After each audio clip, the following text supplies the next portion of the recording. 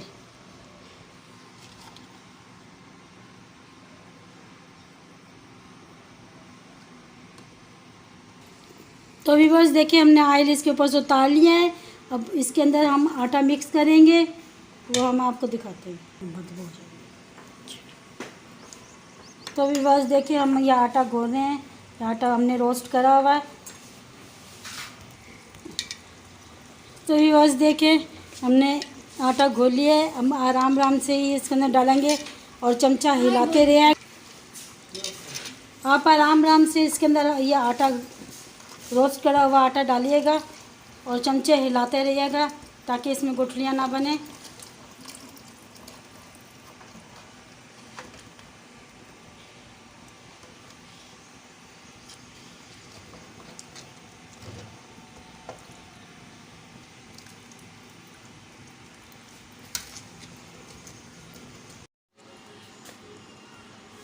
तो व्यूअर्स देखें कितनी प्यारी लुक आई है इसके अंदर। हम आपको प्लेट में सर्व करके दिखाते हैं। हम बॉल में हम निकाल के आपको सर्व करके दिखाते हैं।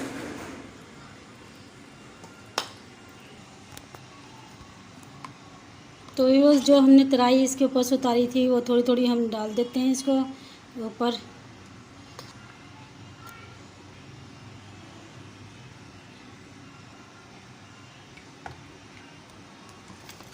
अभी इसको हम गार्निश कर देंगे हरी मिर्च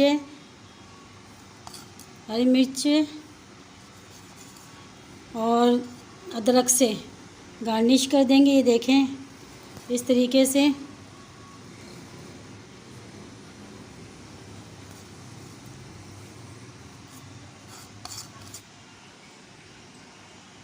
तो फ्रेंड्स आपको मेरी कैसी लगी वीडियो हमें मेरे को कमेंट बॉक्स में बताना। और मिलते हैं नेक्स्ट वीडियो में। जब तक के लिए अल्लाह हाफिज़।